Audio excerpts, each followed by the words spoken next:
വെളിപാട് ഗ്രന്ഥം 21 അധ്യായം 4 വാക്യം. അവിടുന്ന് അവരുടെ മിഴികളിൽ നിന്ന് കണ്ണുനീർ തുടച്ചു നീക്കും.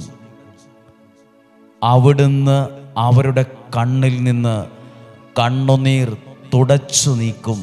അപ്പോൾ നിലവിലെ സാഹചര്യത്തിൽ കണ്ണുനീരുണ്ട്, നിലവിലെ അവസ്ഥയിൽ സങ്കടങ്ങളുണ്ട്, നിലവിലെ പ്രതിസന്ധികളിൽ വലിയ വേദനയിലാണെന്നാണ് എൻ്റെ അർത്ഥം.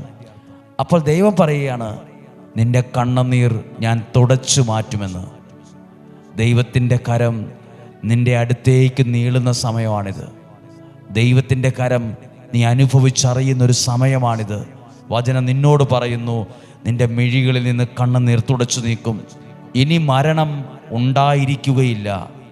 ഇനിമേൽ ദുഃഖമോ മുറവിളിയോ വേദന